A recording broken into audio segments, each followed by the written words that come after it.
si agumyera anulan temacina iya pa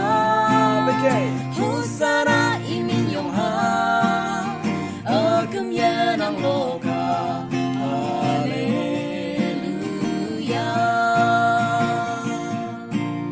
sejama isi zoma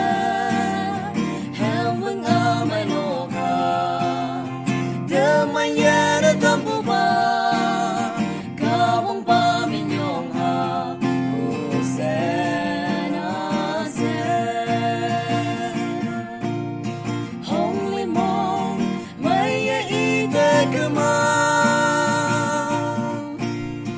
Ni pompulan ni datang Naban bulan ejay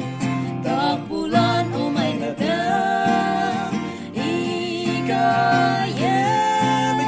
Husara imin yong ha agumyenang loka haleluya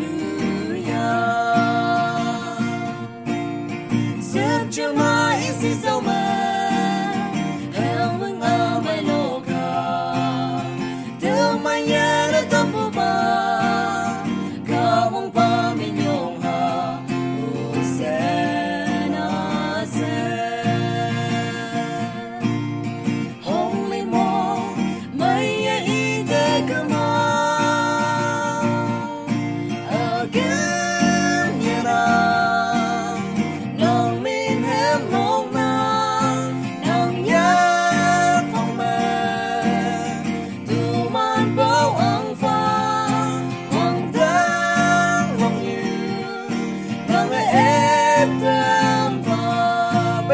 Husara imin yong ha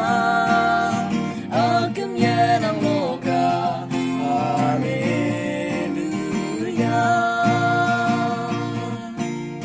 sejama isi zoma heweng